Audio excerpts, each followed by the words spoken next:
은행 안이 갑자기 술렁이기 시작했습니다.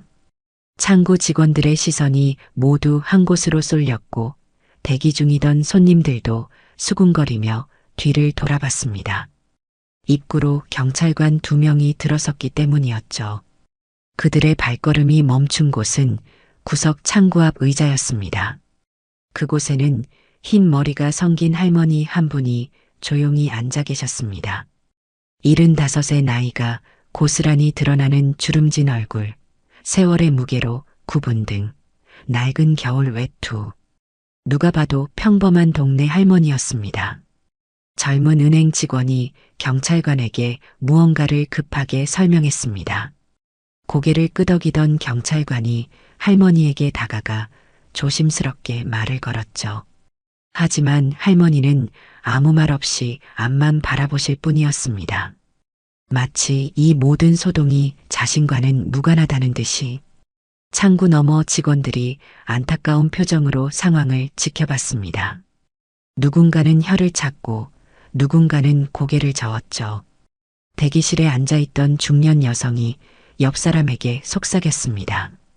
요즘 노인 상대 사기가 얼마나 많은데 저 할머니도 당하신 게 분명하다고. 경찰관이 할머니 옆에 앉아 뭔가를 묻기 시작했습니다. 할머니는 여전히 입을 다물고 계셨죠. 그저 무릎 위에 놓인 낡은 가방을 꼭 쥐고 있을 뿐이었습니다. 이 순간 아무도 몰랐습니다. 이 작고 왜소한 할머니가 지켜온 비밀이 무엇인지, 그리고 왜 이토록 완강하게 침묵하고 있는지를. 잠시 후 여러분이 들으실 이야기는 한 달 전으로 거슬러 올라갑니다. 이 놀라운 반전의 전 과정을 알게 되신다면 아마 여러분도 눈물을 참기 힘드실 겁니다. 평범해 보이는 우리 이웃들이 때로는 얼마나 위대한 마음을 품고 있는지, 그 진실을 매일 새롭게 전해드리는 저희 채널을 구독하고 알림 설정해 주세요. 자, 이제 한 달 전 그날로 돌아가 보겠습니다. 한 달 전 초겨울에 차가운 바람이 불던 월요일 아침이었습니다. 신한은행 역삼지점에는 개점 시간인 9시가 되자마자 손님들이 하나둘 들어오기 시작했죠. 그 중에는 검은색 낡은 외투를 입은 할머니도 있었습니다. 박순자 할머니, 75의 나이답게 느린 걸음으로 은행 문을 밀고 들어왔습니다. 3년차 은행원 김민지는 이날도 평소처럼 창구에서 손님을 맞이하고 있었습니다. 28의 젊은 나이지만 성실함 하나로 지점에서 인정받는 직원이었죠. 특히 보이스피싱 예방 교육에서 늘 우수한 성적을 거두며 고객 보호에 앞장서는 것으로 유명했습니다. 할머니가 김민지의 창구 앞에 앉았습니다. 떨리는 손으로 통장을 꺼내 내밀었죠. 김민지가 밝은 미소로 인사를 건넸지만 할머니는 그저 고개만 살짝 끄덕일 뿐이었습니다. 할머니가 종이 한 장을 밀어냈습니다. 거기엔 떨리는 글씨로 100만 원 출금이라고 적혀 있었죠. 김민지는 통장을 확인했습니다. 잔액은 3천만 원 정도. 그리 많은 금액은 아니었지만 할머니 같은 연세에는 노후 자금일 가능성이 컸습니다. 김민지가 조심스럽게 물었습니다. 혹시 급하게 돈을 쓸 일이 있으신지, 누가 돈을 요구하지는 않았는지. 하지만 할머니는 고개를 저으며 한마디만 하셨죠. 그냥 필요해서 찾는 거라고. 절차대로 출금을 처리했습니다. 할머니는 100만 원을 받아 가방에 넣고는 느린 걸음으로 은행을 나갔습니다. 김민지는 뭔가 마음에 걸렸지만 더 이상 간섭할 수는 없었죠. 다음 날 화요일 할머니가 또 왔습니다. 똑같은 시간, 똑같은 창구, 똑같은 금액. 100만 원 출금. 김민지는 이번엔 좀 더 적극적으로 물어봤습니다. 어디에 쓰시는 건지, 혹시 투자나 대출 관련은 아닌지. 할머니는 여전히 말이 없었습니다. 그저 돈만 찾아가실 뿐이었죠. 수요일, 목요일, 금요일. 매일 같은 패턴이 반복됐습니다. 김민지의 불안감은 점점 커져갔죠. 다른 직원들도 수군거리기 시작했습니다. 저 할머니 뭔가 이상하다고, 혹시 보이스피싱 당하는 거 아니냐고. 지점장 이정희는 김민지를 불러 상황을 물었습니다. 52세의 이 지점장은 원칙주의자면서도 직원과 고객 모두를 아끼는 사람이었죠. 김민지가 일주일간의 상황을 보고하자 이 지점장도 심각한 표정을 지었습니다. 다음 주 월요일 할머니가 또 나타났습니다.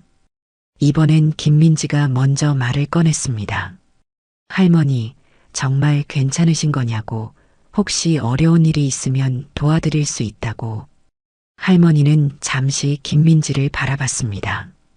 그 눈빛에는 말로 표현할 수 없는 무언가가 담겨 있었죠.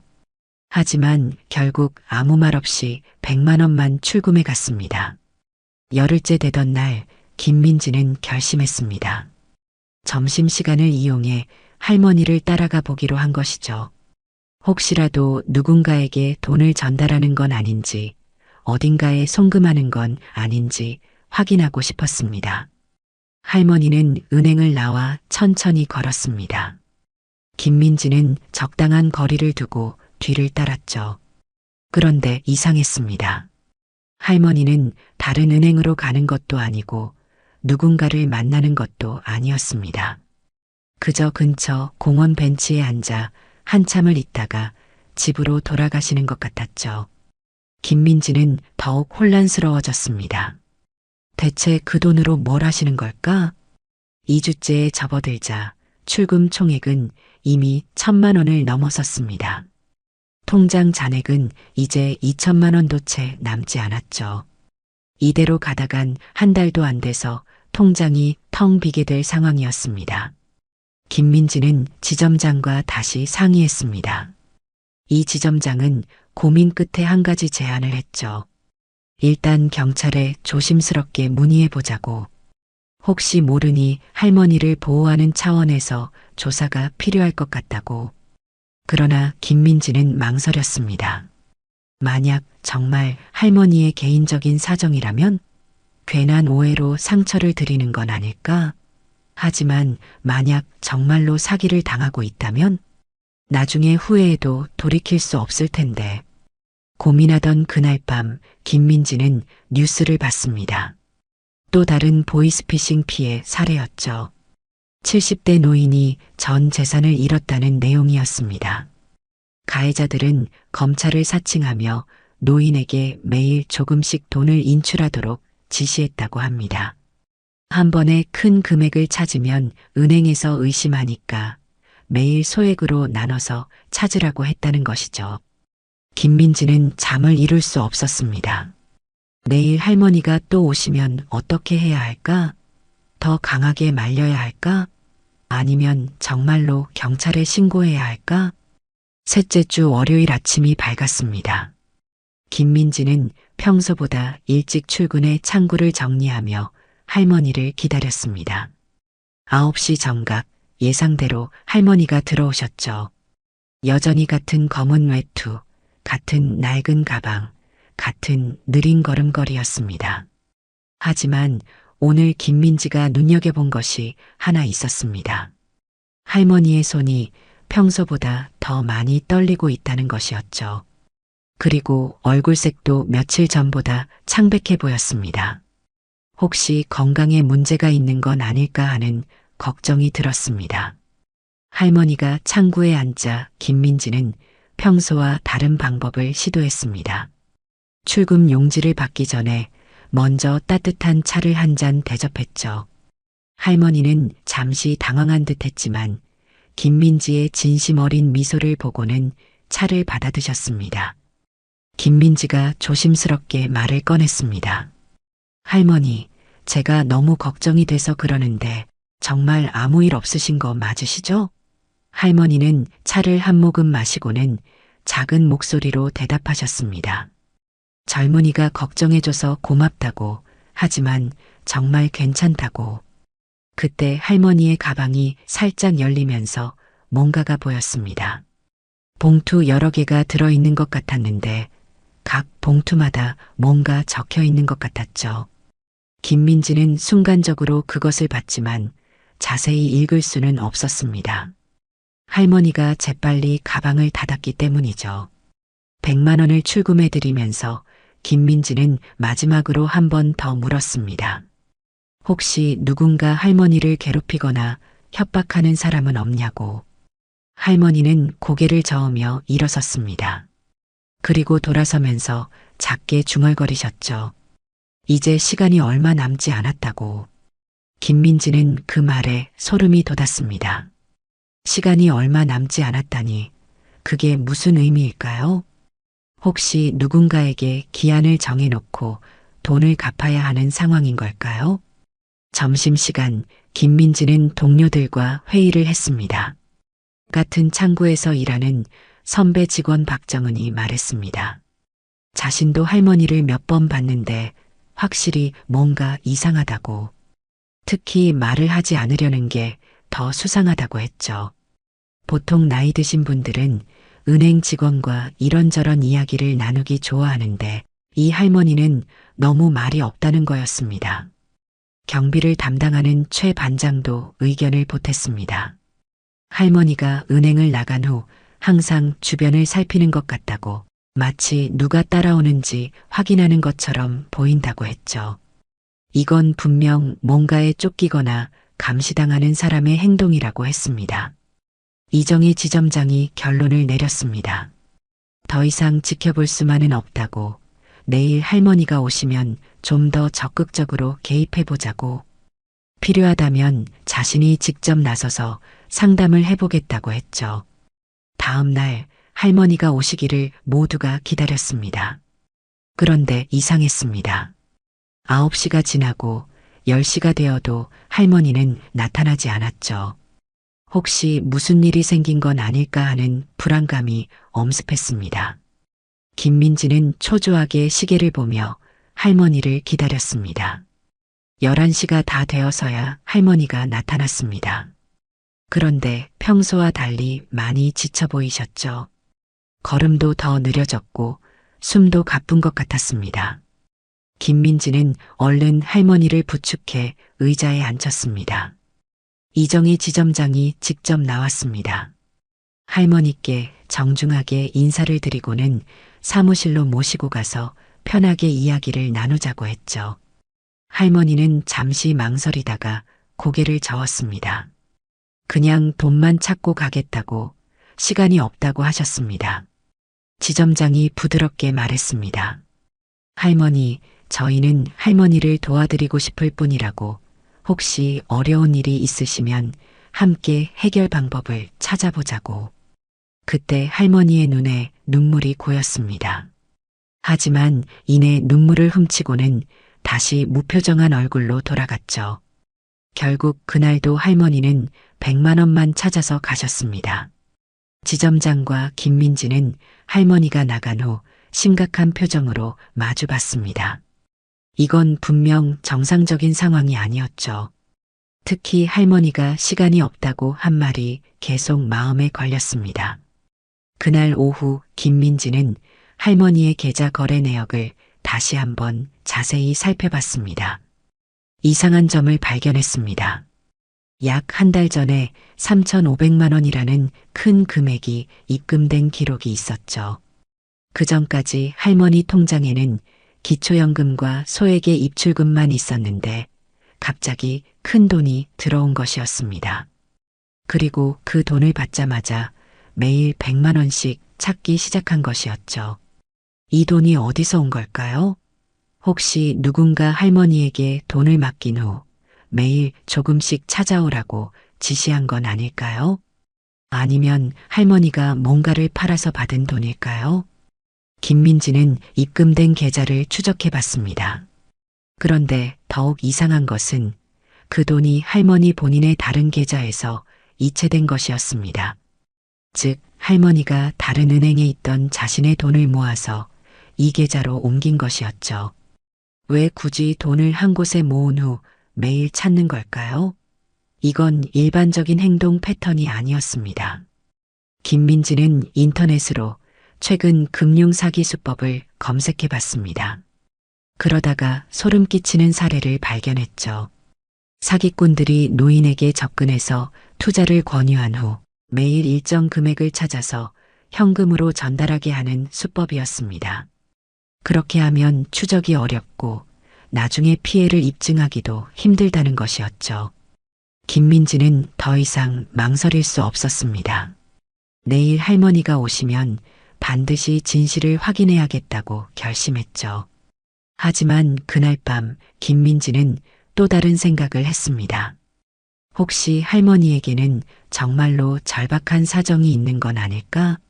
예를 들어 가족 중 누군가가 큰 병에 걸려서 치료비가 필요하다거나 또는 숨겨진 빚이 있어서 갚아야 한다거나 어쩌면 할머니는 자신의 마지막 자존심을 지키기 위해 침묵하고 있는 건지도 모릅니다. 다음 날 아침 김민지는 특별한 준비를 했습니다. 노인 상담 전문가의 조언을 구하기 위해 전화를 걸었죠. 전문가는 이렇게 조언했습니다. 노인분들은 자존심이 강해서 도움받는 것을 거부하는 경우가 많다고, 그럴 때는 직접적으로 묻기보다는 간접적으로 접근하는 것이 좋다고. 9시 할머니가 들어오셨습니다. 김민지는 평소와 다른 방법을 시도했습니다. 출금을 처리하면서 자연스럽게 이야기를 꺼냈죠. 자신의 할머니 이야기를 하면서 얼마 전에 할머니가 보이스피싱을 당할 뻔했는데 다행히 막을 수 있었다고. 그때 박순자 할머니의 표정이 미세하게 변했습니다. 할머니가 작은 목소리로 물었습니다. 그 할머니는 어떻게 되셨냐고. 김민지가 대답했습니다. 다행히 가족들이 도와서 피해를 막을 수 있었다고. 혼자서 해결하려고 하지 않고 도움을 청한 것이 정말 잘한 일이었다고. 박순자 할머니는 한참을 침묵하다가 말했습니다. 그래도 그 할머니는 가족이 있어서 다행이었네요. 그 한마디에 많은 것이 담겨 있었습니다. 외로움, 그리움, 그리고 쓸쓸함이. 그날 오후 김민지는 더 이상 혼자서 고민할 수 없었습니다. 이정희 지점장과 함께 진지한 대화를 나눴죠. 지점장도 할머니의 그 한마디에 마음이 쓰인다고 했습니다. 가족이 없는 독거노인이라면 더욱 보이스피싱의 표적이 되기 쉽다고, 이제는 정말로 경찰의 도움을 받아야 할 때인 것 같다고 말했습니다. 하지만 김민지는 여전히 망설였습니다. 만약 오해라면 어떻게 하냐고, 할머니에게 상처를 주고 싶지 않다고. 그때 지점장이 제안했습니다. 그럼 먼저 할머니가 사는 동네를 파악해서 통장이나 반장님께 조심스럽게 물어보는 것은 어떻겠냐고. 김민지는 할머니의 신분증 주소를 확인했습니다. 역삼동의 오래된 다세대 주택 지역이었죠. 퇴근 후 김민지는 그곳을 찾아갔습니다. 낡은 건물들이 빼곡히 들어선 골목, 세월의 흔적이 고스란히 남아있는 동네였습니다. 동네 슈퍼마켓에서 물건을 사면서 주인 아주머니에게 넌지시 물어봤습니다. 혹시 이 근처에 박순자 할머니라고 아시냐고. 아주머니는 바로 알아봤습니다. 3층 끝집에 사는 할머니 말이냐고. 10년도 넘게 혼자 사신다고 했죠. 김민지가 조심스럽게 더 물어봤습니다. 할머니가 평소에 어떻게 지내시는지, 가족은 없으신지. 아주머니는 한숨을 쉬며 말했습니다. 남편은 20년 전에 돌아가셨고 자식도 없다고. 형제나 친척도 다 돌아가셔서 정말 혼자라고 했죠. 그래도 할머니가 워낙 조용하고 패 끼치는 걸 싫어해서 동네 사람들도 잘 모른다고 했습니다. 김민지가 최근에 이상한 사람이 할머니를 찾아오지는 않았는지 물었습니다. 아주머니는 고개를 갸웃거렸습니다. 글쎄, 할머니가 워낙 집에만 계셔서 잘 모르겠다고. 다만 최근 들어 할머니가 자주 외출하시는 것 같다고, 아침마다 어디론가 나가시는 걸 봤다고 했죠. 김민지는 할머니가 사는 건물을 올려다봤습니다. 3층 끝집, 불은 꺼져 있었죠. 문득 할머니가 그 작은 공간에서 홀로 지내는 모습이 떠올라 마음이 아팠습니다. 다음 날 넷째 주 목요일이었습니다. 할머니가 은행에 들어오셨을 때 김민지는 평소와 다른 것을 발견했습니다. 할머니의 가방에서 약봉지가 살짝 보였던 것이죠. 병원에서 처방받은 약인 것 같았습니다. 그것도 꽤 많은 양이었죠. 김민지는 출금을 처리하면서 넌지시 물었습니다. 요즘 건강은 좀 어떠신지, 병원은 다녀오셨는지. 할머니는 잠시 김민지를 바라보다가 작게 미소를 지었습니다. 그 미소가 왠지 쓸쓸해 보였죠. 할머니가 말했습니다. 나이가 들면 다 아픈 거라고, 신경 쓸 것 없다고. 그때 할머니의 휴대폰이 울렸습니다. 할머니는 떨리는 손으로 전화를 받았죠. 상대방이 뭐라고 하자 할머니의 표정이 굳어졌습니다. 알겠다고, 약속은 지키겠다고 짧게 대답하고는 전화를 끊었습니다. 김민지는 직감적으로 느꼈습니다. 저 전화가 뭔가 중요한 단서라는 것을, 할머니가 누군가와 약속을 하고 있다는 것을, 그리고 그 약속 때문에 매일 돈을 찾고 있다는 것을. 할머니가 돈을 받아 가방에 넣으려는 순간 가방 안이 다시 보였습니다. 이번엔 김민지가 확실히 봤죠. 흰 봉투 여러 개가 있었고 각 봉투에는 이름이 적혀 있었습니다. 민수, 지혜, 준호. 아이들 이름처럼 보였습니다. 김민지의 머릿속이 복잡해졌습니다. 아이들 이름이 적힌 봉투라니 혹시 할머니가 누군가에게 돈을 나눠주고 있는 걸까요? 그런데 할머니는 가족이 없다고 했는데 그럼 이 아이들은 누구일까요? 할머니가 일어서려는 순간 갑자기 비틀거렸습니다. 김민지가 재빨리 할머니를 붙잡았죠. 할머니는 잠시 어지러운 듯 눈을 감았다가 다시 떴습니다.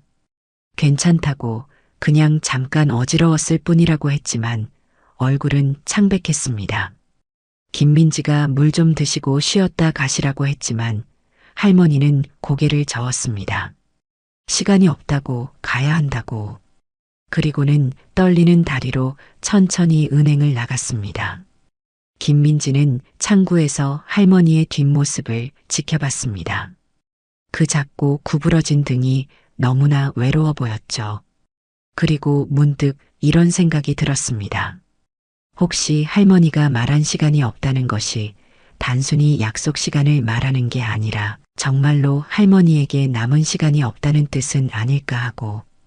점심시간 김민지는 결심했습니다. 오늘 오후에 할머니를 따라가 보기로 한 것이죠. 이번엔 끝까지 따라가서 할머니가 누구를 만나는지, 그 돈으로 무엇을 하는지 확인하겠다고 마음먹었습니다. 하지만 그날 오후 예상치 못한 일이 벌어졌습니다. 은행으로 경찰관 한 명이 찾아온 것이죠. 강영사라고 자신을 소개한 사람은 45세 정도의 중년 남성이었습니다. 노련해 보이는 얼굴에 따뜻한 눈빛을 가진 사람이었죠. 강영사가 이정희 지점장을 찾아와 물었습니다. 혹시 최근에 노인분들 중에서 이상한 금융 거래를 하는 사람이 있는지, 보이스피싱이 의심되는 사례가 있는지. 지점장과 김민지는 서로를 바라봤습니다. 이건 운명 같은 타이밍이었죠. 지점장이 조심스럽게 말했습니다. 사실 걱정되는 분이 한 분 계신다고. 75세 할머니가 3주째 매일 100만 원씩 출금하고 있다고. 강영사의 표정이 진지해졌습니다. 그런 경우는 정말로 위험할 수 있다고. 최근에 비슷한 수법의 사기가 많이 발생하고 있다고 했죠. 특히 독거노인을 노린 범죄가 늘고 있어서 각별히 주의가 필요하다고 했습니다. 김민지가 할머니의 상황을 자세히 설명했습니다. 매일 같은 시간에 와서 같은 금액을 찾아간다는 것, 무엇에 쓰는지 절대 말하지 않는다는 것, 최근에는 건강도 안 좋아 보인다는 것까지. 강영사가 물었습니다. 그 할머니가 내일도 오실 예정이냐고. 김민지가 고개를 끄덕였습니다. 아마 내일도 9시에 오실 거라고. 강영사는 그럼 내일 자신이 와서 조심스럽게 확인해 보겠다고 했습니다.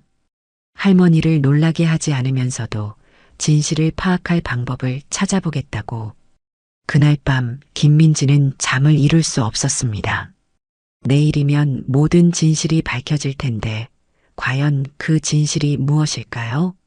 할머니는 정말로 사기를 당하고 있는 걸까요? 아니면 우리가 모르는 다른 사연이 있는 걸까요?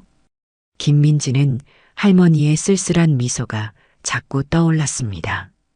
그리고 시간이 없다는 그 말도. 혹시 할머니는 자신에게 남은 시간이 얼마 없다는 것을 알고 있는 건 아닐까? 그래서 서둘러 무언가를 하려는 건 아닐까?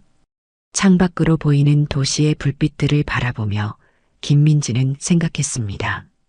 이 거대한 도시에서 홀로 살아가는 수많은 할머니, 할아버지들. 그들은 어떤 마음으로 하루하루를 보내고 있을까?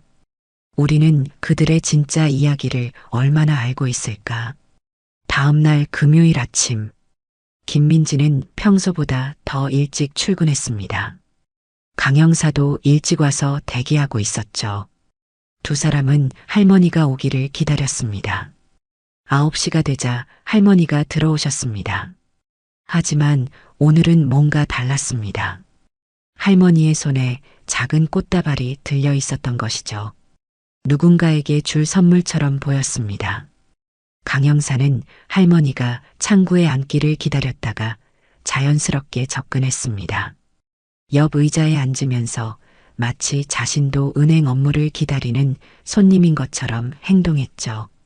할머니는 꽃다발을 무릎 위에 조심스럽게 올려놓고 평소처럼 출금 전표를 작성했습니다. 김민지가 할머니에게 인사를 건넸습니다. 오늘은 꽃을 사셨네요. 예쁘다고. 할머니가 작게 미소 지으며 대답했습니다. 누군가에게 줄 거라고. 오늘이 특별한 날이라고. 강영사가 이 대화를 듣고 있었습니다. 특별한 날이라는 말에 뭔가 단서가 있을 것 같았죠. 그는 조심스럽게 할머니에게 말을 걸었습니다. 꽃이 참 예쁘네요. 받는 분이 좋아하시겠다고. 할머니가 강영사를 바라봤습니다. 경계하는 눈빛은 아니었지만 조금 의아해하는 표정이었죠. 강영사는 부드럽게 미소 지으며 자신이 그냥 꽃을 좋아하는 사람이라고 했습니다. 김민지가 출금을 처리하는 동안 할머니의 가방이 또 열렸습니다. 이번엔 강영사도 그 안을 볼 수 있었죠. 정말로 여러 개의 봉투가 있었고 각각 이름이 적혀 있었습니다. 그리고 그 옆에는 작은 노트가 있었는데 뭔가 빼곡히 적혀 있는 것 같았습니다. 할머니가 100만 원을 받아 가방에 넣으려다가 잠시 멈췄습니다. 그리고는 김민지를 바라보며 말했습니다. 아가씨, 그동안 친절하게 대해줘서 고마웠어요. 김민지가 놀란 표정을 지었습니다. 그동안이라니 마치 작별 인사 같은 느낌이었죠. 할머니, 무슨 말씀이세요? 앞으로도 계속 뵐 거잖아요. 김민지가 불안한 마음에 물었습니다. 할머니는 그저 미소만 지었습니다. 그리고는 천천히 일어섰죠. 강영사가 재빨리 일어나 할머니를 부축하는 척하며 말했습니다. 제가 도와드릴게요. 어디 가시는지 모시겠습니다. 할머니가 고개를 저었습니다. 괜찮다고, 혼자 갈 수 있다고. 하지만 강영사는 포기하지 않았죠. 자신도 마침 그쪽으로 갈 일이 있다고 같이 가도 되겠냐고 물었습니다. 할머니는 잠시 망설이다가 작게 고개를 끄덕였습니다. 김민지는 창구에서 두 사람이 나가는 모습을 지켜봤습니다. 강영사가 할머니의 진실을 알아낼 수 있을까요? 그리고 그 진실은 과연 무엇일까요? 1시간쯤 지났을 때 강영사로부터 전화가 왔습니다. 김민지와 이정희 지점장은 긴장한 마음으로 전화를 받았습니다. 강영사의 목소리가 떨리고 있었죠. 지금 당장 올 수 있냐고, 믿기 힘든 사실을 발견했다고. 두 사람은 점심시간을 이용해 강 형사가 알려준 주소로 갔습니다. 그곳은 역삼동 외곽의 작은 건물이었죠. 1층에는 희망의 집이라는 간판이 걸려 있었습니다. 강 형사가 밖에서 기다리고 있었습니다. 그의 표정은 복잡했죠. 감동과 놀라움, 그리고 약간의 미안함이 섞여 있는 것 같았습니다. 강 형사가 설명하기 시작했습니다. 이곳은 보육원이라고, 그것도 아주 특별한 보육원이라고, 부모를 잃었거나 버려진 아이들을 돌보는 곳인데 정부 지원도 제대로 받지 못하는 작은 시설이라고 했죠. 김민지가 놀란 표정으로 물었습니다. 그럼 할머니가 여기에 돈을 기부하고 계신 건가요? 강 형사가 고개를 끄덕였습니다. 하지만 그게 다가 아니라고, 더 놀라운 사실이 있다고 했죠. 세 사람이 보육원 안으로 들어갔습니다. 작지만 깔끔하게 정리된 공간, 벽에는 아이들의 그림이 붙어 있었고 한쪽에서는 아이들이 공부하고 있었습니다. 그리고 그 가운데 할머니가 앉아 계셨죠. 할머니는 아이들에게 뭔가를 나눠주고 있었습니다. 바로 그 봉투들이었죠. 각 봉투에는 정말로 아이들의 이름이 적혀 있었고 그 안에는 현금이 들어 있었습니다. 한 아이가 할머니를 꼭 안으며 말했습니다. 할머니, 감사해요. 이 돈으로 꼭 열심히 공부할게요. 그때 보육원 원장이 다가왔습니다. 58세쯤 되어 보이는 여성이었죠. 원장은 강 형사와 김민지, 이 지점장을 보고 조심스럽게 물었습니다. 혹시 무슨 일이 있으신가요? 강 형사가 신분을 밝히고 상황을 설명했습니다. 할머니의 금융거래가 이상해서 확인차 왔다고. 원장의 표정이 굳어졌습니다. 그리고는 한숨을 쉬며 말했죠. 제가 말리고 말렸는데도 할머니가 고집을 부리셨어요. 원장이 설명하기 시작했습니다. 박순자 할머니가 이 보육원과 인연을 맺은 것은 30년 전이라고. 할머니가 우연히 이곳을 지나다가 울고 있는 아이를 발견하고 도와준 것이 계기가 됐다고 했죠. 그때부터 할머니는 조금씩 이곳을 도왔다고 합니다. 처음엔 쌀 한 포대, 김치 한 통이었죠. 그러다가 아이들 학용품, 옷, 그리고 용돈까지. 할머니는 마치 이 아이들의 진짜 할머니처럼 돌봐주셨다고 합니다. 원장이 눈물을 훔치며 말을 이었습니다. 할머니는 평생 청소 일을 하시면서 번 돈을 거의 다 여기에 쓰셨어요. 본인은 늘 낡은 옷만 입고 제대로 먹지도 않으면서 저희가 그만하시라고 해도 들으시지 않았죠. 김민지가 물었습니다. 그런데 최근에 왜 이렇게 큰 돈을 한꺼번에 주시는 건가요? 원장의 표정이 어두워졌습니다. 한 달 전에 할머니가 갑자기 찾아오셔서는 앞으로 얼마 못 올 것 같다고 하셨어요. 그래서 미리 아이들 대학 등록금을 준비해 놓고 싶다고. 올해 고3인 아이가 5명이거든요. 강 형사가 물었습니다. 할머니가 왜 얼마 못 온다고 하신 건가요? 원장이 잠시 망설이다가 말했습니다. 할머니가 정확히 말씀은 안 하셨지만 병원에서 안 좋은 소식을 들으신 것 같았어요. 제가 여러 번 물어봤는데도 그냥 괜찮다고만 하시고. 그때 할머니가 돌아보셨습니다. 김민지와 눈이 마주쳤죠. 할머니는 놀란 것 같았지만 이내 담담한 표정으로 돌아왔습니다. 그리고는 천천히 일어서서 다가왔습니다. 할머니가 김민지에게 말했습니다. 결국 들켰네요. 미안해요. 걱정 끼쳐드려서. 김민지는 눈물이 났습니다. 그동안 보이스피싱을 의심하고 경찰까지 부른 자신이 너무 부끄러웠죠. 할머니, 저희가 정말 죄송해요. 오해해서. 할머니가 고개를 저었습니다. 아니에요. 당연한 거예요. 요즘 세상에 그런 일이 많으니까. 오히려 저를 걱정해줘서 고마워요. 강 형사가 조심스럽게 물었습니다. 할머니, 혹시 건강이 많이 안 좋으신가요? 할머니는 잠시 침묵하다가 말했습니다. 의사가 그러더라고요. 길어야 6개월이라고. 췌장암 말기래요. 그래서 서두른 거예요. 아이들 대학 등록금이라도 마련해 놓고 가야 마음이 편할 것 같아서. 그 순간 모두가 말을 잃었습니다. 작고 왜소한 이 할머니가 죽음을 앞두고도 자신이 아닌 아이들을 걱정하고 있었던 것입니다. 평생을 남을 위해 살아온 할머니는 마지막 순간까지도 나눔을 실천하고 있었던 거죠. 원장이 떨리는 목소리로 말을 이었습니다. 할머니는 정말 특별한 분이세요. 이 아이들 하나하나의 이름과 생일, 좋아하는 음식까지 다 기억하고 계시거든요. 심지어 졸업한 아이들 근황도 다 알고 계세요. 그때 한 아이가 할머니에게 달려와 안겼습니다. 10살쯤 되어 보이는 여자아이였죠.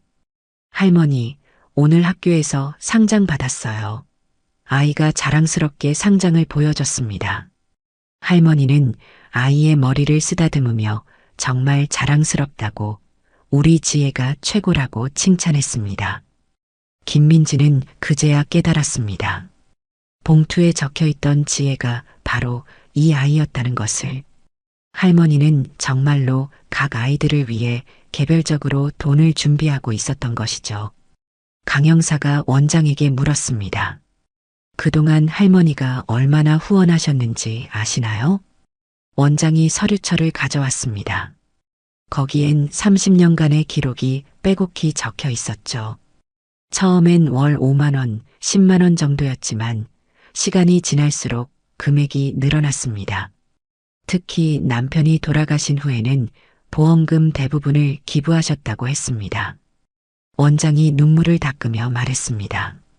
할머니 덕분에 여기서 자란 아이들 중 32명이 대학을 졸업했어요. 의사가 된 아이도 있고 선생님이 된 아이도 있고 경찰관이 된 아이도 있죠. 그 아이들이 지금도 할머니를 잊지 않고 찾아와요. 그때 보육원 문이 열리며 젊은 남자가 들어왔습니다. 30살쯤 되어 보이는 단정한 차림의 청년이었죠. 그는 할머니를 보자마자 달려와 무릎을 꿇었습니다. 할머니, 제가 왔어요. 준호예요. 할머니의 눈에 눈물이 고였습니다. 우리 준호, 이제 의사 선생님이 됐구나. 청년이 울먹이며 말했습니다. 할머니가 없었으면 전 지금 여기 없었을 거예요. 할머니가 학비를 대주시고 힘들 때마다 격려해 주셨잖아요. 준호라고 밝힌 청년은 할머니의 손을 꼭 잡으며 말했습니다. 원장님한테 들었어요. 할머니 병원 진단서도 받고요. 제가 아는 좋은 병원이 있어요. 최고의 의료진이 있는 곳이에요. 제가 모든 치료비를 댈게요. 할머니가 저한테 해주신 것에 비하면 아무것도 아니에요. 할머니가 고개를 저었습니다. 이미 늦었다고, 그리고 괜찮다고, 자신은 충분히 행복한 삶을 살았다고. 준호가 흐느끼며 말했습니다. 안 돼요, 할머니. 이제 저희가 할머니를 돌려드릴 차례예요. 그동안 받기만 했잖아요. 그때 또 다른 사람들이 들어왔습니다. 20대 후반에서 30대로 보이는 청년들이었죠. 모두 6명이었습니다. 그들은 모두 이곳 출신이었고 할머니의 도움으로 대학을 졸업한 아이들이었습니다. 한 청년이 말했습니다. 원장님이 연락해 주셔서 급하게 왔어요. 할머니, 왜 이런 걸 혼자 감당하려고 하세요? 또 다른 청년이 덧붙였습니다. 저희가 이제 돈을 벌어요. 후배들 학비는 저희가 댈 수 있어요. 할머니는 이제 편하게 사시면서 치료받으셔야 해요. 할머니는 그저 고개를 저으며 미소 지을 뿐이었습니다. 그 미소에는 만족감과 자부심이 담겨 있었죠. 자신이 키운 아이들이 이렇게 훌륭하게 자란 것에 대한 기쁨이었습니다. 김민지는 이 광경을 보며 가슴이 뜨거워졌습니다. 한 사람의 선행이 얼마나 많은 삶을 바꿀 수 있는지, 그리고 그 선행이 어떻게 다시 돌아오는지를 목격한 것이죠. 할머니가 뿌린 사랑의 씨앗이 이렇게 큰 열매를 맺은 것입니다. 강영사도 감동한 표정이었습니다. 그는 조용히 원장에게 물었습니다. 할머니가 앞으로 필요한 금액이 얼마나 되나요? 원장이 계산을 해보더니 대답했습니다. 올해 대학 가는 아이들 등록금과 생활비를 합치면 대략 3천만 원 정도 필요해요. 할머니가 준비하신 돈으로는 조금 부족할 것 같아요. 그때 이정혜 지점장이 나섰습니다. 제가 은행과 상의해 보겠습니다. 이런 훌륭한 일을 하시는 분을 위한 특별 지원이 있을 겁니다. 그리고 지역사회에도 알려서 도움을 받을 수 있도록 하겠습니다. 할머니가 손을 저으며 말했습니다. 안 돼요. 그런 거 필요 없어요. 제가 할 수 있는 만큼만 하는 거예요.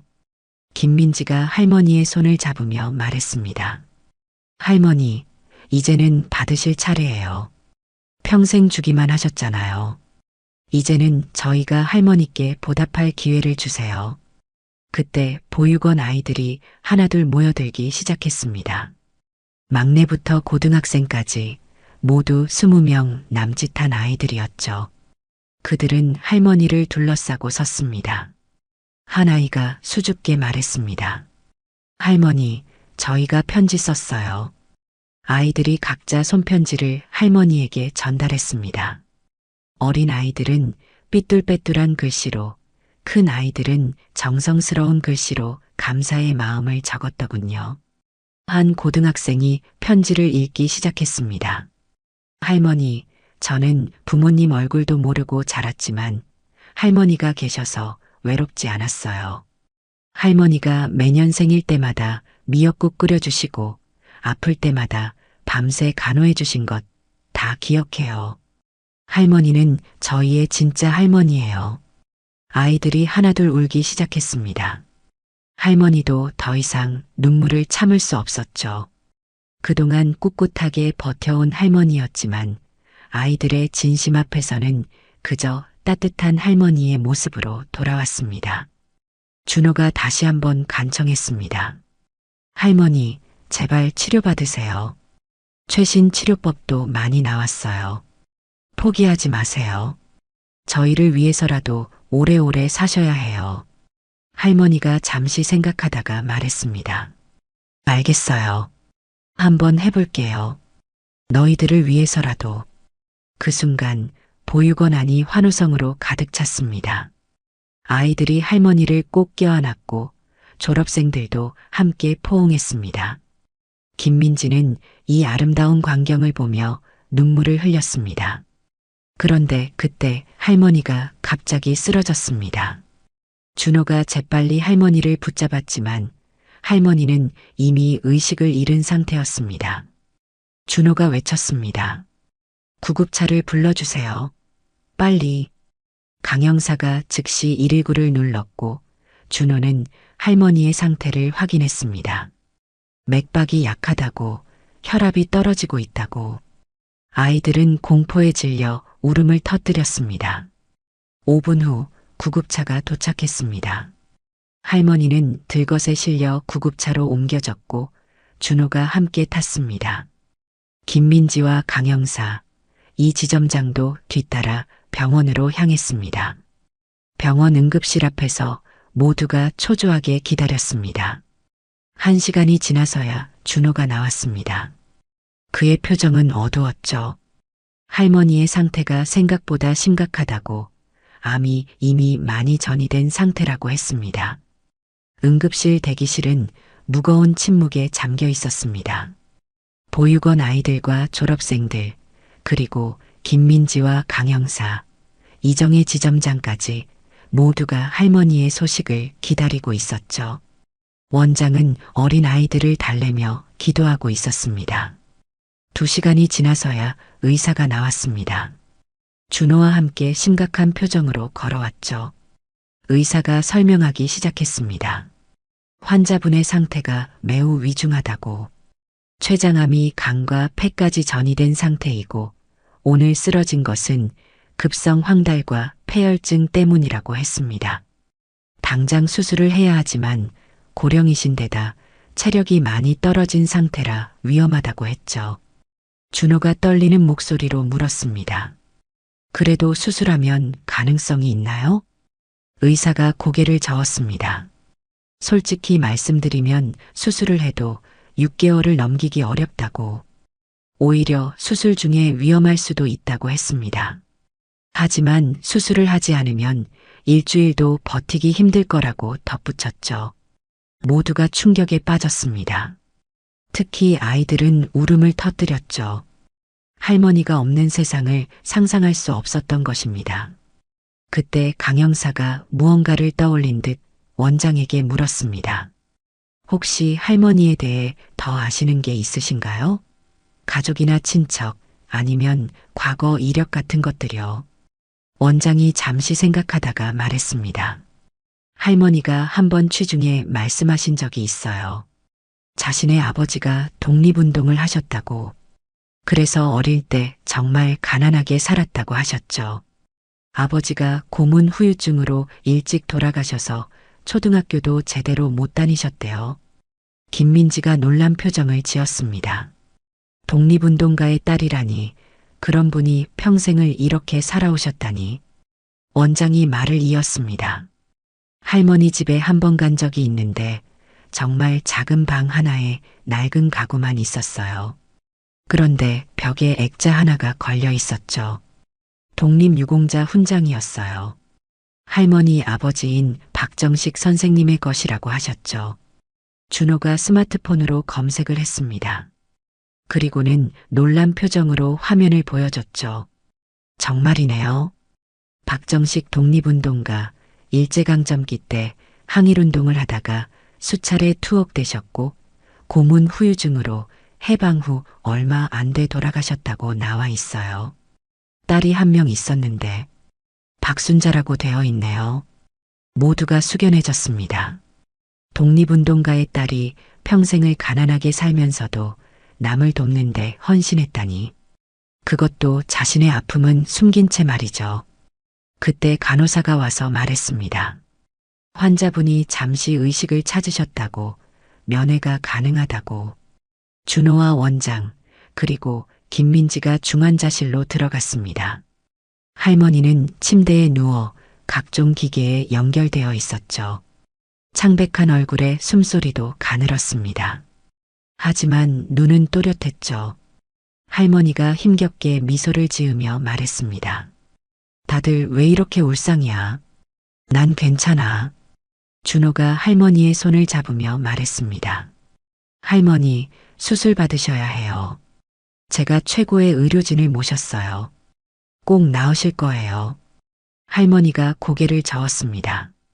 준호야, 의사니까 알겠지만 이미 늦었어.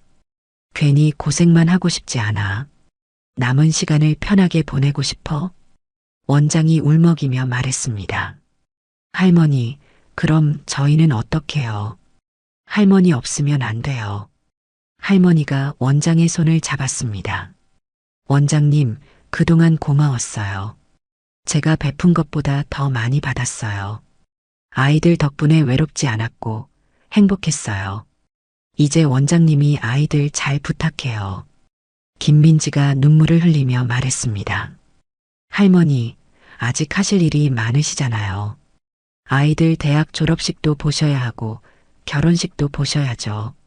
할머니가 김민지를 바라보며 말했습니다. 은행 아가씨, 그동안 친절하게 대해줘서 고마웠어요. 사실 처음엔 무서웠어요. 혹시 들킬까봐. 하지만 아가씨가 진심으로 걱정해주는 걸 알았어요. 좋은 사람이에요. 그때 중환자실 밖에서 소란이 들렸습니다. 간호사가 들어와서 말했습니다. 밖에 사람들이 너무 많이 와서 통제가 안 된다고. 면회를 맞춰달라고 했죠. 준호가 나가서 확인하고 돌아왔습니다. 그의 표정은 놀라움과 감동이 섞여 있었죠. 할머니, 밖에 사람들이 가득해요. 졸업생들이 다 왔어요. 서울에 있는 사람들은 물론이고 지방에서도 달려왔대요. 심지어 해외에 있던 선배도 급히 비행기 타고 오고 있대요. 할머니의 눈에 눈물이 고였습니다.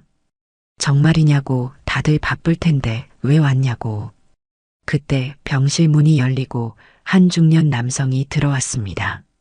40대 중반으로 보이는 그는 정장을 입고 있었는데 어딘가 품위가 있어 보였죠. 그가 할머니 앞에 무릎을 꿇고 인사했습니다. 할머니, 저 기억하세요?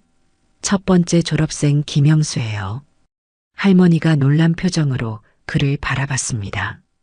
영수냐고, 정말 영수가 맞냐고. 남자가 울먹이며 고개를 끄덕였습니다. 제가 지금 대기업 임원이 됐어요. 할머니가 대학 보내주신 덕분이에요.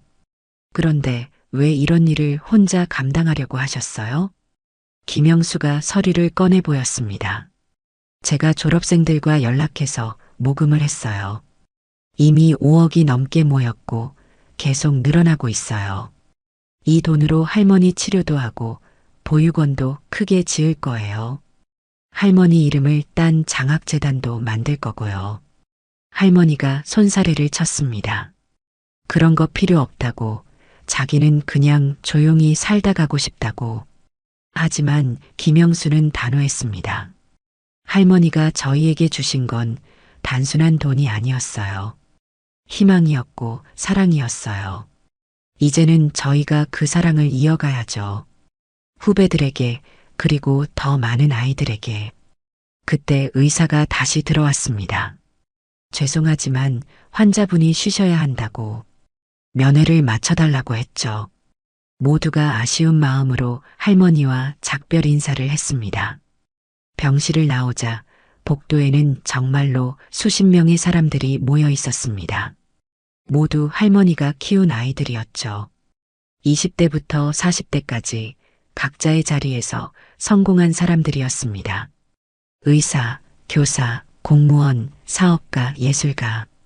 다양한 직업을 가진 그들이 한자리에 모인 것입니다. 한 여성이 김민지에게 다가와 말했습니다.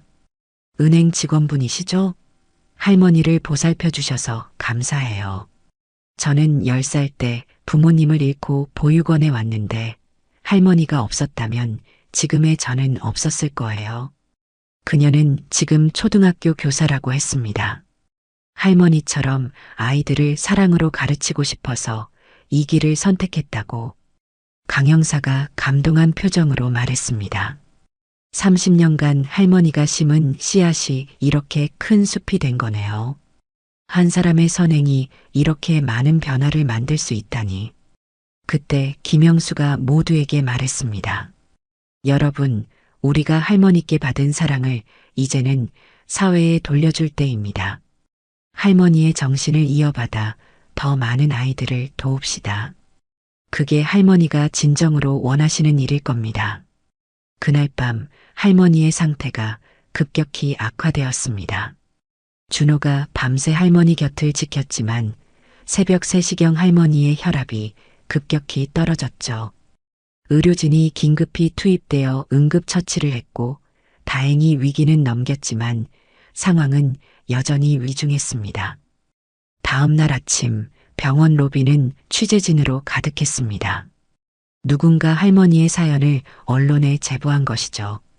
독립운동가의 딸이 평생 숨어서 선행을 베풀다가 시한부 판정을 받았다는 소식은 순식간에 퍼져나갔습니다. 강 형사가 김민지에게 전화를 걸었습니다. 은행에도 취재진이 몰려왔다고, 할머니가 매일 돈을 찾으러 오신 사연을 알고 싶어 한다고 했죠. 이정의 지점장은 할머니의 사생활을 보호하기 위해 정중히 거절했지만 이미 소문은 걷잡을 수 없이 퍼지고 있었습니다. 그런데 예상치 못한 일이 벌어졌습니다. 병원으로 한 노신사가 찾아온 것이죠. 80대로 보이는 그는 지팡이를 짚고 있었지만 기품이 있어 보였습니다. 그가 간호사에게 박순자 할머니를 찾는다고 했을 때 모두가 의아해했죠. 노신사가 자신을 소개했습니다. 이름은 최언호, 박순자 할머니의 초등학교 동창이라고. 최 노인이 떨리는 목소리로 말했습니다. 60년 만에 순자를 다시 찾았다고. 뉴스를 보고 확신했다고. 독립운동가 박정식 선생의 딸 순자가 맞다고 준호가 최 노인을 중환자실로 안내했습니다. 할머니는 잠들어 있었지만 최 노인의 목소리를 듣고 천천히 눈을 떴죠. 두 노인이 서로를 바라보는 순간 시간이 멈춘 것 같았습니다. 할머니가 희미하게 미소 지으며 말했습니다. 원호냐, 정말 원호가 맞냐? 최 노인이 울먹이며 고개를 끄덕였습니다. 그리고는 낡은 사진 한 장을 꺼내 보였죠. 흑백 사진 속에는 어린 아이들이 찍혀 있었는데 그중 한 소녀가 바로 어린 시절의 박순자 할머니였습니다. 최 노인이 이야기를 시작했습니다. 번외편 박순자 할머니의 숨겨진 이야기.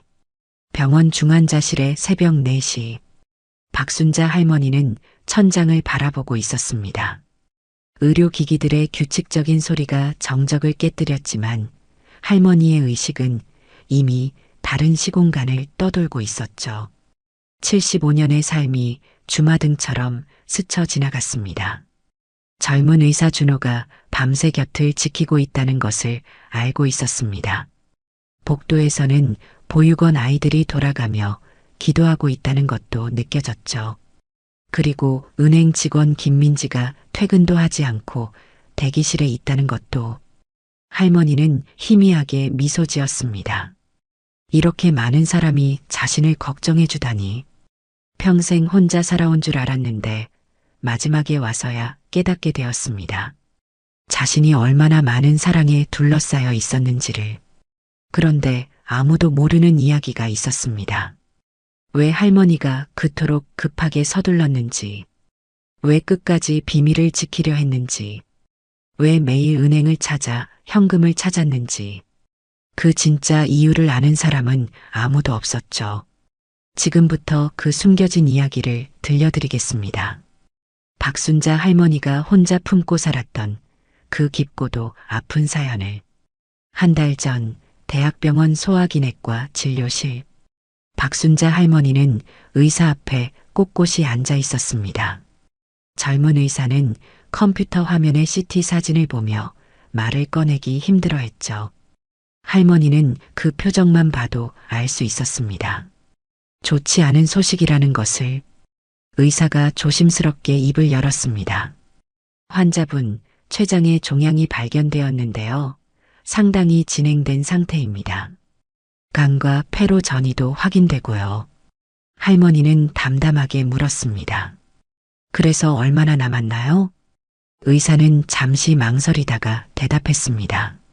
적극적인 치료를 받으시면 1년 정도, 그렇지 않으면 6개월 정도로 예상됩니다. 할머니는 고개를 끄덕였습니다. 예상했던 것보다 오히려 길다고 생각했죠. 사실 할머니는 이미 알고 있었습니다.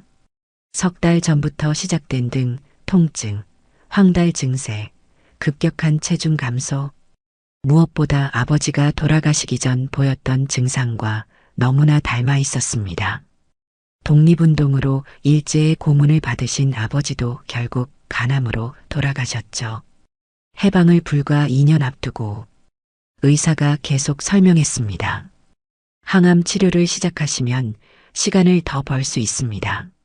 최근에는 신약도 많이 개발되어서. 할머니가 손을 들어 말을 멈췄습니다. 고맙지만 괜찮아요. 75를 살았으면 충분해요.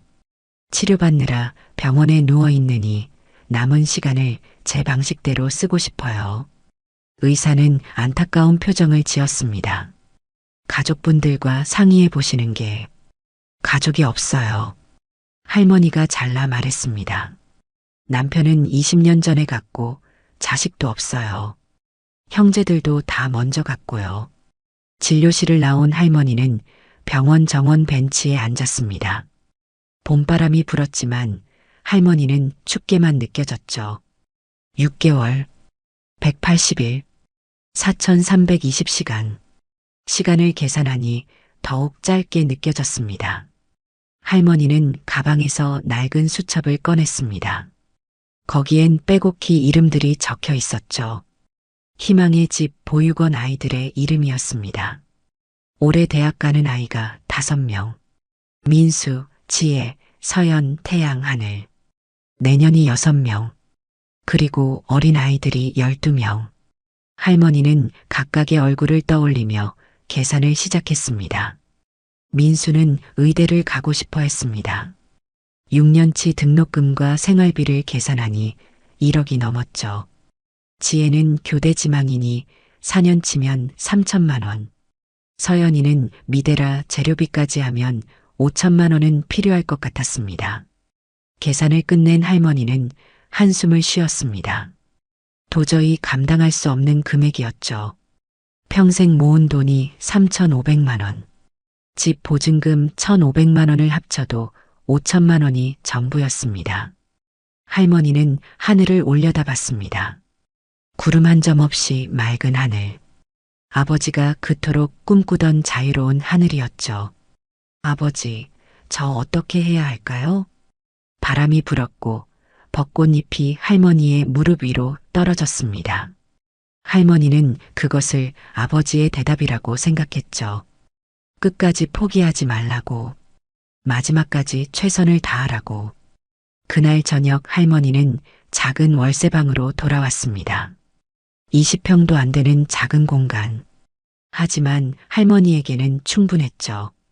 필요한 것은 작은 침대와 낡은 옷장, 그리고 벽에 걸린 아버지의 사진뿐이었으니까.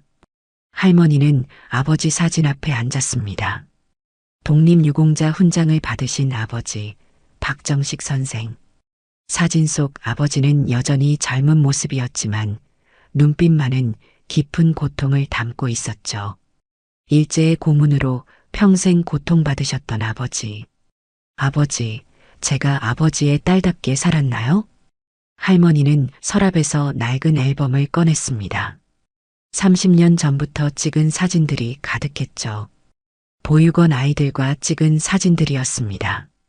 첫 장에는 20명 남짓한 아이들과 찍은 흑백 사진이 있었습니다. 그때 할머니는 45살이었죠. 남편을 잃고 5년째 되던 해였습니다. 우연히 보육원을 발견하고 쌀 한 포대를 들고 찾아갔던 날. 사진을 한 장씩 넘기며 할머니는 기억을 더듬었습니다. 첫 번째 졸업생 영수. 지금은 대기업 임원이 되었죠. 처음 만났을 때는 10살짜리 말썽꾸러기였는데 공부는 잘했지만 돈이 없어 대학을 포기하려 했었습니다. 할머니가 청소일을 2배로 늘려서 학비를 댔죠. 두 번째 졸업생 미선. 초등학교 교사가 되었습니다. 어릴 때부터 선생님이 꿈이었는데 할머니가 교대 등록금을 대주었죠. 지금도 명절마다 찾아와서 안부를 묻는 착한 아이입니다. 세 번째는 준호. 의사가 되었죠. 가장 돈이 많이 들었지만 가장 보람 있었던 투자였습니다. 이제는 다른 아이들을 무료로 진료해주고 있으니까요. 할머니는 사진을 덮고 일어났습니다. 그리고 전화기를 들었죠. 먼저 은행에 전화했습니다. 다른 은행들에 있는 예금을 모두 해지하고 한 곳으로 모으기 위해서였죠. 직원이 이유를 물었지만 할머니는 그저 정리가 필요해서라고만 했습니다. 다음은 집주인에게 전화했습니다. 보증금을 빼고 싶다고 한 달 안에 이사를 가겠다고 했죠. 집주인은 놀랐지만 할머니가 워낙 오래 산 세입자라 군말 없이 승낙했습니다. 마지막으로 보육원에 전화했습니다. 원장이 받았죠. 할머니, 어떻게 지내세요? 원장의 목소리는 늘 밝았습니다. 할머니는 잠시 망설이다가 말했습니다. 원장님, 제가 앞으로 좀 자주 못 갈 것 같아요. 나이가 들어서 기력이 없네요. 원장이 걱정스럽게 물었습니다. 할머니, 어디 아프신 거 아니에요? 아니에요. 그냥 좀 피곤해서요. 그런데 아이들 대학 등록금은 제가 준비할게요. 걱정하지 마세요. 할머니, 그런 큰 돈을 어떻게 해? 저희가 알아서 할게요. 할머니는 단호하게 말했습니다. 제 마지막 소원이에요. 거절하지 마세요. 전화를 끊은 할머니는 다시 계산을 시작했습니다. 총 5천만 원으로 23명의 아이들을 어떻게 도울 것인가. 우선순위를 정해야 했죠. 당장 대학 가는 5명이 최우선. 그 다음이 내년 수험생들. 그리고 어린 아이들 순서로. 할머니는 봉투를 준비하기 시작했습니다. 각각의 이름을 정성스럽게 적었죠. 그리고 금액을 배분했습니다. 완벽하지는 않지만 최선을 다한 배분이었습니다. 일주일 후 월요일 아침, 할머니는 평소보다 일찍 일어났습니다. 새벽 5시, 창밖은 아직 어두웠지만 할머니는 이미 준비를 시작했죠.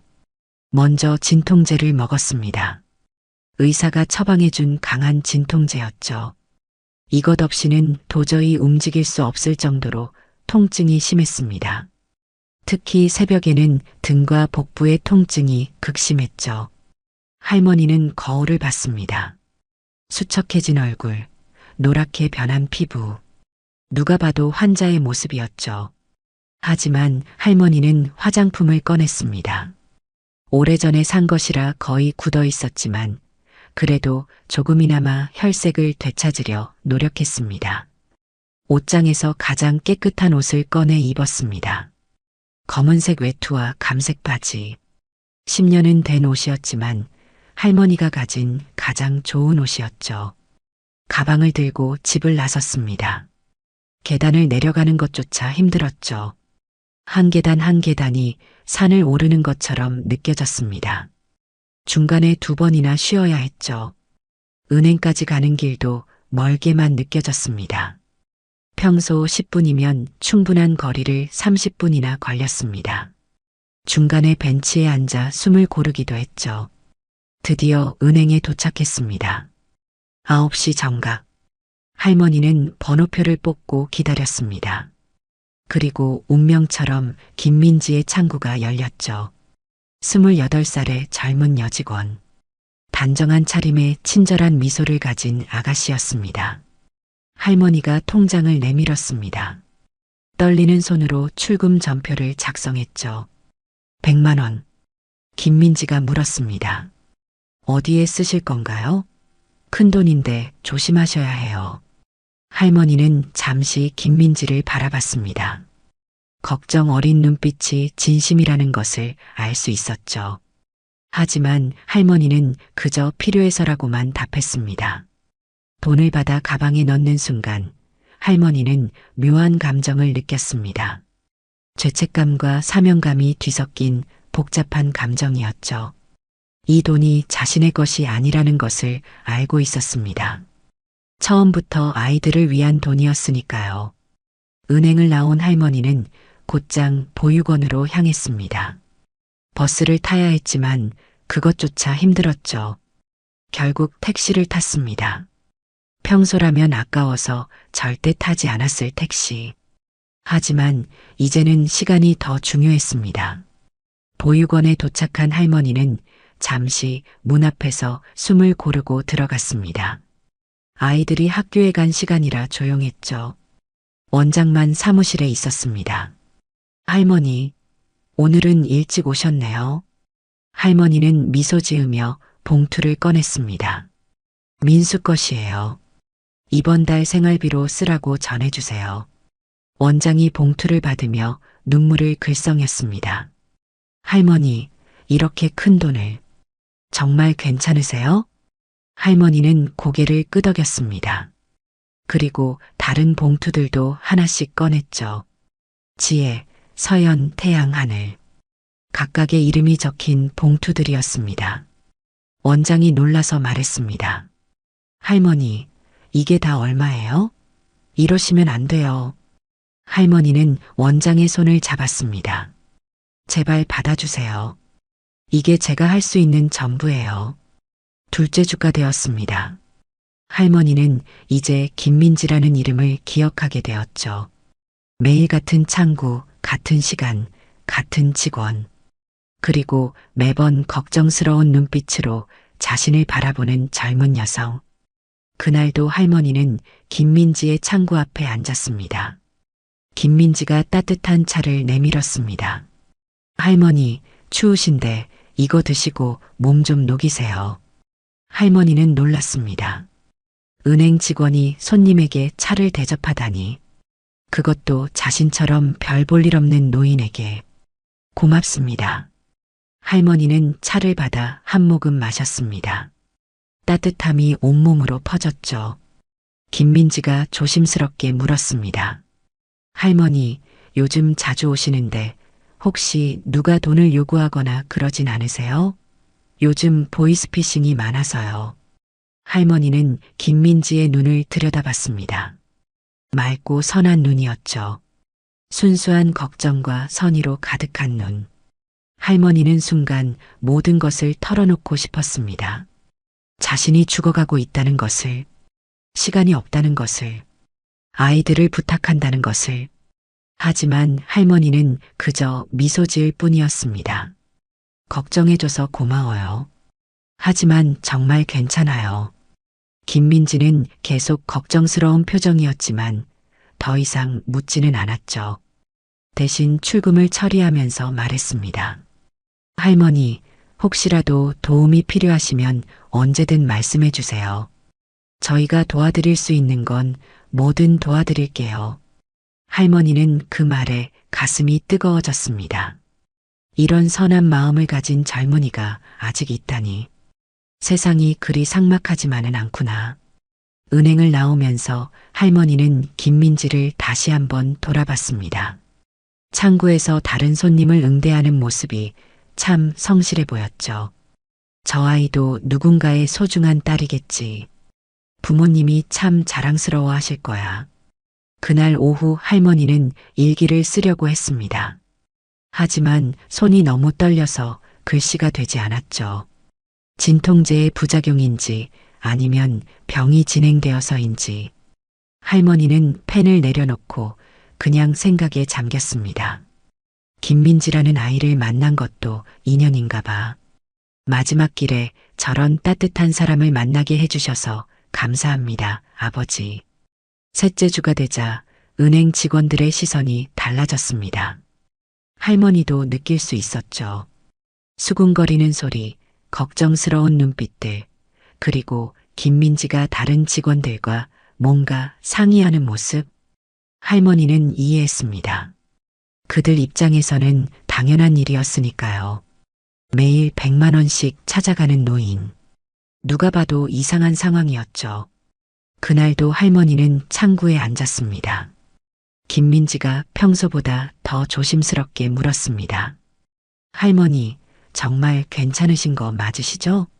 혹시 누가 협박하거나 그러진 않으세요? 할머니는 김민지의 손을 살짝 잡았습니다. 젊은 손은 따뜻하고 부드러웠죠. 아가씨가 걱정해줘서 정말 고마워요. 하지만 정말 괜찮아요. 제가 하고 싶어서 하는 일이에요. 그때 할머니는 김민지의 이름표를 다시 봤습니다. 김민지. 예쁜 이름이었죠. 민지 씨는 부모님이 참 자랑스러워 하시겠어요. 이렇게 선한 마음을 가졌으니. 김민지가 수줍게 웃었습니다. 할머니도 자녀분들이 자랑스러워 하실 거예요. 할머니는 쓸쓸하게 웃었습니다. 자녀가 없어요.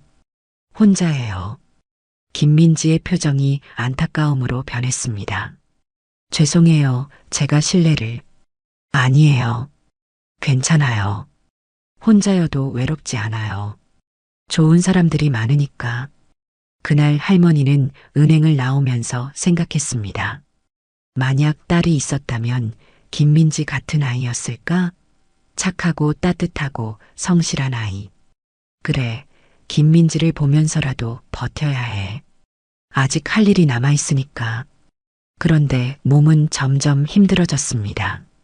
특히 그날은 은행에서 나오자마자 현기증이 일었죠. 길가에 주저앉을 뻔했지만 간신히 벤치를 찾아 앉았습니다. 지나가던 사람이 물었습니다. 할머니, 괜찮으세요? 구급차 불러드릴까요? 할머니는 손사래를 쳤습니다. 괜찮아요. 그냥 좀 어지러워서요. 한참을 쉬고서야 겨우 일어날 수 있었습니다. 보육원까지 가는 것은 무리였죠. 그래서 그날은 집으로 돌아왔습니다. 돈은 내일 전달하기로 하고 집에 돌아온 할머니는 침대에 쓰러지듯 누웠습니다. 온몸이 불덩이처럼 뜨거웠죠. 열이 나는 것 같았습니다. 진통제를 먹었지만 소용없었습니다. 그냥 눈을 감고 고통을 견뎠죠. 그때 할머니는 아버지를 떠올렸습니다. 일제의 고문을 받고 돌아오신 아버지도 이렇게 아파하셨겠지. 그래도 끝까지 굴복하지 않으셨잖아. 나도 할 수 있어. 아버지의 딸이니까. 넷째 주 금요일. 할머니는 평소보다 늦게 은행에 도착했습니다. 몸이 너무 힘들어서 아침에 일어나기가 쉽지 않았죠. 게다가 오늘은 특별한 날이었습니다. 보육원 아이들 중 한 명의 생일이었거든요. 그래서 할머니는 작은 꽃다발을 준비했습니다. 비싼 꽃은 아니었지만 정성을 담은 것이었죠. 노란 프리지아 몇 송이. 향기가 좋아서 아이가 좋아할 것 같았습니다. 은행에 들어서자 평소와 다른 분위기를 느꼈습니다. 김민지 옆에 낯선 남자가 앉아 있었죠. 40대 중년의 남자였는데 뭔가 범상치 않은 분위기였습니다. 할머니는 직감했습니다. 경찰이구나. 예상했던 일이었죠. 오히려 늦었다고 생각했습니다. 3주나 지났는데 이제야 온 것이니까. 할머니는 평소처럼 창구에 앉았습니다. 김민지가 걱정스러운 표정으로 인사했죠. 할머니, 오늘은 꽃도 사오셨네요. 예쁘네요. 할머니는 미소 지었습니다. 누군가 줄 선물이에요. 오늘이 특별한 날이거든요. 옆자리의 남자가 자연스럽게 말을 걸었습니다. 꽃이 참 예쁘네요. 받는 분이 좋아하시겠어요. 할머니는 그를 돌아봤습니다. 눈빛이 따뜻한 사람이었죠. 나쁜 사람은 아니라는 것을 알 수 있었습니다. 고맙습니다. 할머니는 짧게 대답했습니다. 김민지가 출금을 처리하는 동안 할머니는 생각했습니다. 이제 끝이 가까워지는구나. 하지만 괜찮아. 적어도 아이들 등록금은 다 준비했으니까. 오늘이 마지막이 되더라도 후회는 없어. 돈을 받아 가방에 넣으려는 순간 봉투들이 보였습니다. 할머니는 일부러 가방을 더 열어두었죠. 그들이 볼 수 있도록. 아이들 이름이 적힌 봉투들을. 혹시라도 오해가 풀릴 수 있을까 해서. 은행을 나서려는데 그 남자가 따라왔습니다. 할머니, 제가 도와드릴게요. 어디 가시는지 모시겠습니다. 할머니는 거절하려다가 그만두었습니다. 어차피 숨길 것도 없으니까. 오히려 보육원을 알리는 기회가 될 수도 있겠다고 생각했죠. 네, 고맙습니다. 두 사람은 나란히 걸었습니다. 할머니는 천천히, 경찰관은 그 속도에 맞춰서. 젊은이 경찰이시죠? 남자가 놀란 표정을 지었습니다. 어떻게 아셨어요? 할머니는 미소 지었습니다. 살다 보니 다 알게 되더라고요. 걱정하지 마세요. 저 나쁜 일 안 해요. 보육원에 도착했을 때 아이들이 놀이터에서 놀고 있었습니다. 할머니를 보자 아이들이 달려왔죠. 할머니, 할머니. 그중 한 아이에게 할머니는 꽃다발을 건넸습니다. 수진아, 생일 축하해. 10살 된 수진이는 환하게 웃으며 꽃을 받았습니다. 우와, 진짜 예뻐요. 할머니 감사해요. 강영사는 이 광경을 조용히 지켜봤습니다. 그리고 깨달았죠. 이 할머니가 여기에 돈을 기부하고 있다는 것을. 원장이 나왔습니다. 할머니를 보고 반가워하다가 강영사를 보고는 긴장했죠. 할머니가 소개했습니다. 은행에서 걱정해서 오신 분이에요. 좋은 분이니까 걱정하지 마세요. 원장이 강영사에게 설명하기 시작했습니다. 할머니가 30년 동안 이곳을 도와주신 얘기, 수많은 아이를 대학 보낸 얘기, 그리고 최근에 큰 돈을 기부하고 있다는 얘기까지. 강영사는 들으면 들을수록 놀랐습니다. 한 사람이 이렇게 오랫동안 이렇게 많은 것을 희생할 수 있다니. 그때 김민지와 이정희 지점장도 도착했습니다. 강 형사가 연락을 한 것이죠. 모두가 모인 자리에서 원장이 충격적인 사실을 말했습니다. 사실 할머니가 최근에 이상해요.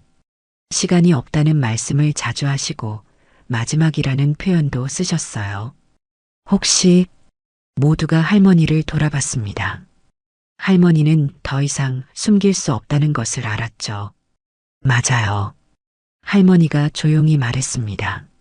췌장암 말기예요. 6개월 시한부 판정을 받았어요. 한 달 전에. 그 순간 모두가 충격에 빠졌습니다. 김민지는 눈물을 흘렸고 원장은 오열했습니다. 강 형사도 할 말을 잃었죠. 할머니는 담담하게 말을 이었습니다. 그래서 서둘렀어요. 시간이 없으니까. 아이들 대학 등록금이라도 마련해 놓고 가야겠다고 생각했어요. 제가 할 수 있는 마지막 일이니까. 병원으로 실려간 그날 밤, 할머니는 중환자실 침대에 누워 과거를 떠올렸습니다.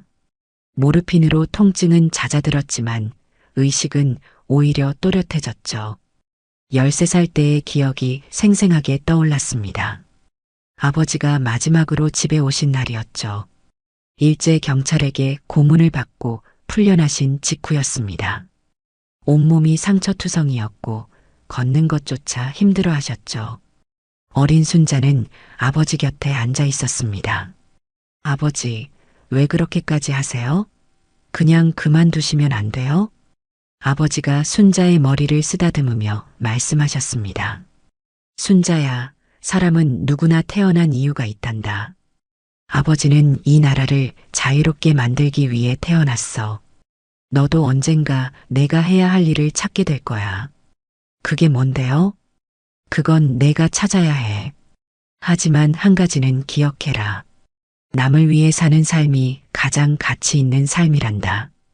그로부터 며칠 후 아버지는 다시 잡혀가셨습니다. 그리고 해방 직전에 옥중에서 돌아가셨죠.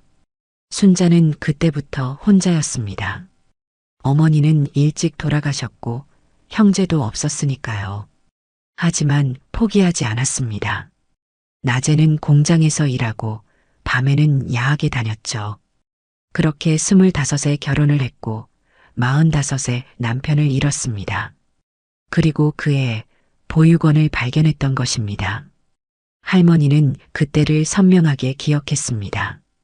쓰레기통을 뒤지던 10살 소년. 그 아이를 보는 순간 아버지의 말씀이 떠올랐죠. 남을 위해 사는 삶이 가장 가치 있는 삶이란다. 그래, 이거구나. 내가 해야 할 일은 이거였어. 그날부터 할머니의 삶은 완전히 바뀌었습니다. 자신을 위한 것은 최소한으로 줄이고 모든 것을 아이들에게 쏟았죠. 새벽 4시에 일어나 청소를 시작했고 밤 10시까지 일했습니다. 주말도 명절도 없었죠. 돈을 모으는 것이 목적이 아니었습니다. 아이들을 키우는 것이 목적이었죠. 한 명 한 명이 대학에 가고 취직을 하고 가정을 꾸리는 것을 보는 것이 할머니의 유일한 기쁨이었습니다. 병원에 입원한 지 사흘째, 할머니는 많은 사람들의 방문을 받았습니다. 그 중에서도 가장 특별한 방문객들은 졸업생들이었죠. 첫 번째로 온 사람은 김영수였습니다. 45살의 중년이 된 그는 이제 대기업 임원이었죠. 하지만 할머니 앞에서는 여전히 10살 소년이었습니다. 할머니, 왜 말씀 안 하셨어요? 왜 혼자 다 짊어지려고 하셨어요? 할머니는 영수의 손을 잡았습니다. 잘 컸네, 우리 영수. 자랑스러워. 영수는 울먹이며 말했습니다. 제가 지금 이 자리에 있는 건 다 할머니 덕분이에요. 할머니가 대학 보내주지 않았으면 저는 지금. 과거 얘기는 그만해. 중요한 건 지금이야. 내가 훌륭한 사람이 됐다는 거야. 두 번째는 이미선이었습니다. 38살의 초등학교 교사. 그녀는 꽃다발을 들고 왔죠. 할머니, 저 결혼해요. 꼭 할머니께 먼저 알리고 싶었어요. 할머니의 얼굴에 미소가 번졌습니다. 정말? 축하해, 미선아. 신랑은 어떤 사람이니? 같은 학교 선생님이에요. 할머니처럼 아이들을 사랑하는 사람이에요. 그래, 잘 됐구나. 꼭 행복해야 해. 세 번째는 준호였습니다. 물론 그는 계속 병원에 있었지만 이날은 특별한 소식을 가져왔죠. 할머니, 미국에서 신약이 도착했어요. 임상시험 중인 약인데 효과가 아주 좋대요. 한번 해보셔야 해요. 할머니는 고개를 저었습니다. 준호야, 이제 그만해. 나는 충분히 살았어. 아니에요, 할머니. 아직 하실 일이 많아요. 저희가 할머니께 보답할 시간을 주세요. 그날 하루 동안 20명이 넘는 졸업생이 찾아왔습니다. 의사, 교사, 경찰, 공무원, 사업가. 각자의 자리에서 성공한 그들이었지만 할머니 앞에서는 모두 어린아이가 되었죠. 그들은 돌아가며 할머니에게 말했습니다. 할머니가 저희에게 주신 건 단순한 돈이 아니었어요. 희망이었고 사랑이었고 미래였어요. 이제는 저희가 그 사랑을 이어갈게요. 할머니는 그들을 보며 생각했습니다. 아버지, 보고 계신가요? 제가 아버지만큼은 못 되어도 그래도 뭔가는 남긴 것 같아요. 이 아이들이 또 다른 아이들을 도울 거예요. 그렇게 계속 이어지겠죠. 일주일 후 할머니의 상태는 기적적으로 호전되었습니다. 신약의 효과인지 아니면 살아야 할 이유를 찾아서인지 의사들도 놀라워했죠. 그날 오후 김민지가 병문안을 왔습니다. 퇴근 후에 들른 것 같았죠. 손에는 작은 화분을 들고 있었습니다. 할머니, 제가 키우던 건데 드리고 싶어서요. 병실이 좀 삭막해 보여서 할머니는 화분을 받으며 미소 지었습니다. 예쁘네. 뭐니, 이 꽃은? 제라늄이에요. 꽃말이 진실한 애정이래요. 할머니한테 딱 맞는 것 같아서. 두 사람은 한참 동안 이야기를 나눴습니다. 김민지가 물었습니다. 할머니, 왜 그렇게 힘든 일을 혼자 하셨어요? 할머니가 창밖을 보며 대답했습니다. 혼자가 아니었어. 늘 아이들이 있었고 그 아이들이 주는 기쁨이 있었어. 그리고 돌아가신 아버지가 늘 지켜보고 계신다고 믿었거든. 김민지가 눈물을 글썽이며 말했습니다. 저도 할머니처럼 살고 싶어요. 남을 위해 사는 삶이요. 할머니가 김민지의 손을 잡았습니다. 너는 이미 그렇게 살고 있어. 나를 걱정해주고 도와주려고 했잖아. 그것도 나눔이야. 작은 관심과 배려도 충분히 가치 있는 거란다. 김민지가 뭔가 결심한 표정으로 말했습니다. 할머니, 저도 보육원 자원봉사 하고 싶어요. 할머니 대신 아이들 숙제도 봐주고 책도 읽어주고 싶어요. 할머니의 눈에 눈물이 고였습니다. 그래, 고마워. 그럼 내가 정말 안심하고 눈 감을 수 있겠네. 김민지가 울먹이며 말했습니다. 할머니, 그런 말씀하지 마세요. 오래오래 사셔야 해요. 할머니는 김민지를 따뜻하게 바라봤습니다. 민지야, 죽음은 끝이 아니야. 특히 사랑을 남기고 가는 사람에게는. 내가 없어도 내 사랑은 아이들 안에, 너희들 안에 계속 살아있을 거야. 그로부터 1년 후, 할머니는 결국 세상을 떠났습니다. 마지막까지 평화로운 표정이었다고 합니다. 장례식에는 수천 명이 참석했습니다. 대통령이 조화를 보냈고 각계각층의 인사들이 조문을 왔죠. 하지만 가장 슬퍼한 것은 역시 보육원 아이들이었습니다. 김민지는 약속대로 보육원 자원봉사를 시작했습니다. 매주 토요일 그녀는 아이들에게 책을 읽어주고 숙제를 도와줬죠. 그리고 가끔은 할머니 이야기를 들려줬습니다. 옛날에 아주 특별한 할머니가 계셨어. 겉으로는 평범해 보였지만 마음은 누구보다 따뜻했던 분이야. 아이들은 눈을 반짝이며 물었습니다. 그 할머니가 우리 할머니 맞죠? 김민지는 고개를 끄덕였습니다. 맞아.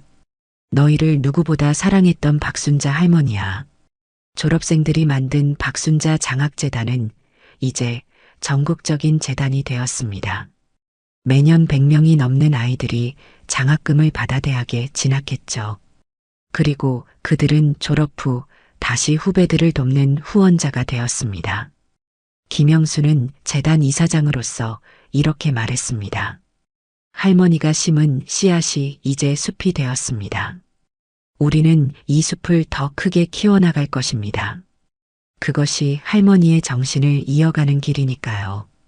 그리고 정부에서는 박순자 할머니의 생가터에 작은 기념관을 세웠습니다. 독립운동가의 딸 나눔의 천사 박순자 기념관.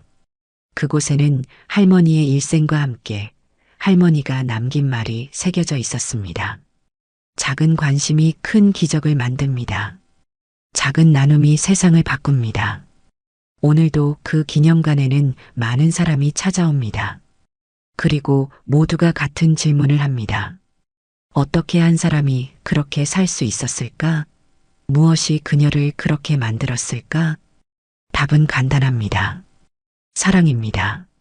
아버지에 대한 사랑, 나라에 대한 사랑, 그리고 아이들에 대한 사랑. 그 사랑이 박순자 할머니를 특별하게 만들었고 그 사랑은 지금도 계속되고 있습니다. 우리 주변에도 박순자 할머니 같은 분들이 계실 겁니다. 조용히 묵묵히 누군가를 돕고 있는 천사들. 그들을 알아봐주고 함께 해주는 것. 그것이 우리가 할 수 있는 가장 아름다운 일이 아닐까요? 박순자 할머니의 이야기는 끝났지만 그녀가 시작한 사랑의 물결은 영원히 계속될 것입니다.